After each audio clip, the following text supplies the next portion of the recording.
Well, my curiosity got the better of me. I actually sat down and watched The Apprentice, Donald Trump's movie. Well, let me put it this way, a movie about Donald Trump.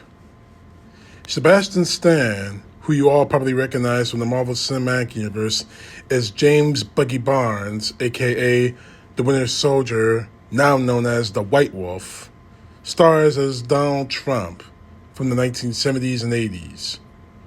Jeremy Strong also stars as Roy Cohn, Maria Bokova, forgive me if I'm screwing up the name, as Ivana Trump, and Martin Donovan as Fred Trump Sr.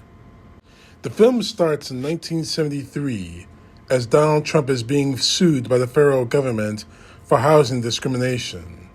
And the day he met attorney Roy Cohn, who was known mostly for prosecuting the Rosenbergs. But we also know that Roy Cohn, and we find out that he's a pretty unethical lawyer. But then again, he's just a lawyer. So there's no surprise there. During the lawsuit against Trump, Cohen presents to the lead prosecutor photos of him with a cabana boy.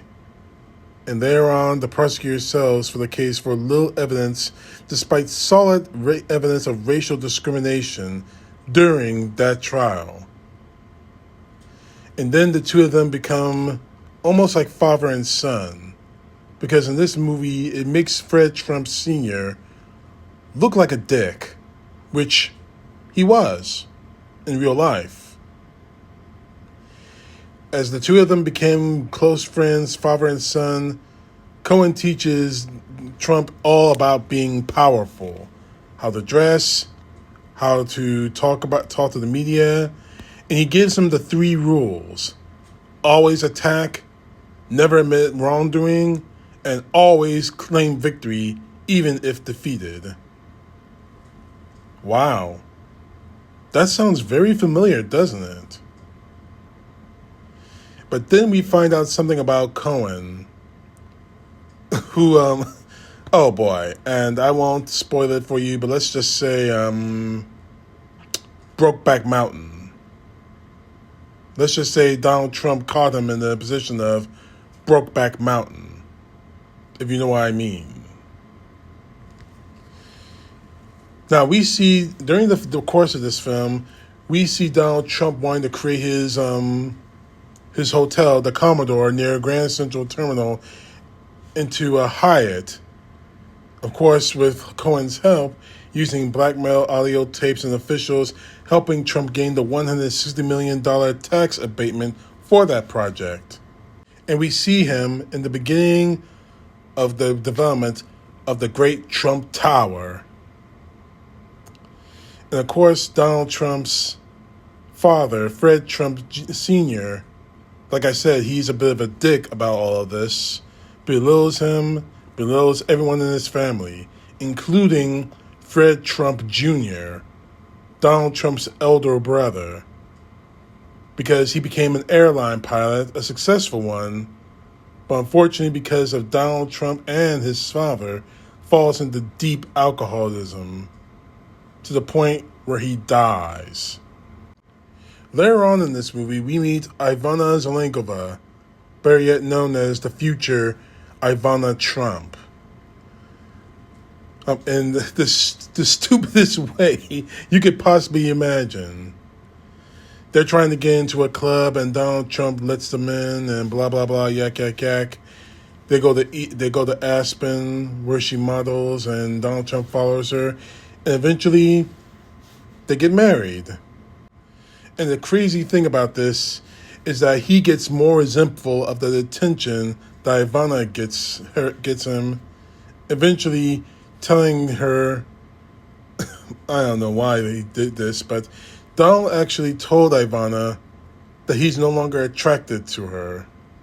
It leads to a fight about shouting, then physical, and until we see perhaps one of the most disturbing scenes I have ever saw in any movie. I think you know where I'm going with this. The R word. And in case you don't know what that R word is, yeah, you do the math. Donald Trump a woman that refuses to sleep with him? Do the math. Now he has continued relationships with the New York Mayor Ed Koch, as he's getting in trouble with the Atlantic City casinos of his, which Cohn himself told Donald Trump were unwise and developing too fast. Now let's fast forward to the Reagan era, where he celebrates his greed while criticizing unions and welfare recipients and others for being greedy, and says America needs to be stronger. You know what I'm saying. This is not too far from what we're seeing about Trump now. And of course, Cohen actually expressing similar sentiments, lambasting liberals and presenting himself as the guardian of the American spirit while attacking rules, morals, and truth. And of course, one of the people that gives him that slogan, Reagan's slogan, was Roger Stone. And that slogan, of course, is "Let's make America great again." Now let's fast forward a year or two later. Cohen is facing disbarment, and he unfortunately is stricken with the AIDS virus, but publicly denies it and his homosexuality.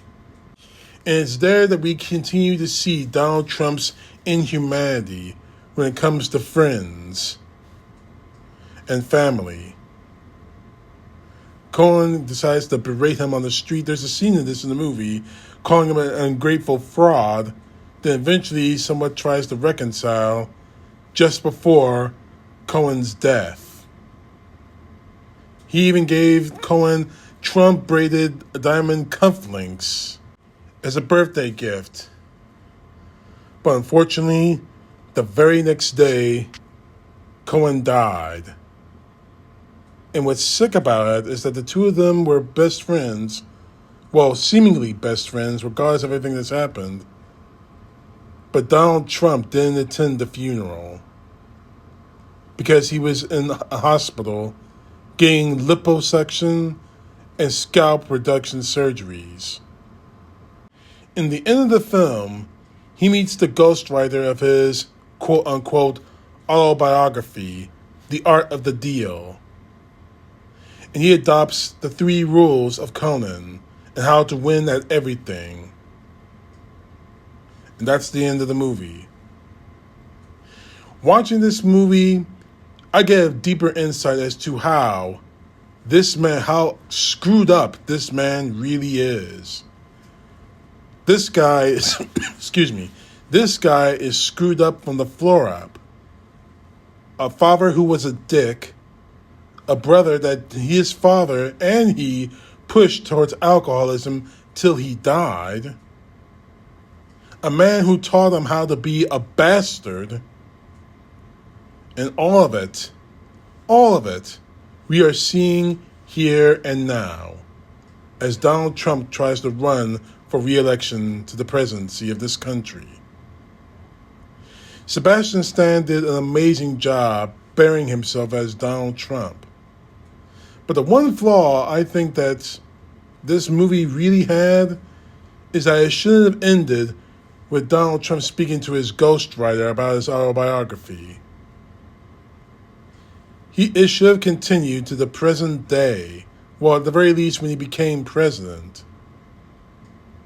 That's the only flaw I have, but it also informs us all how dangerous Donald Trump really is. And we are seeing that day in and day out right now.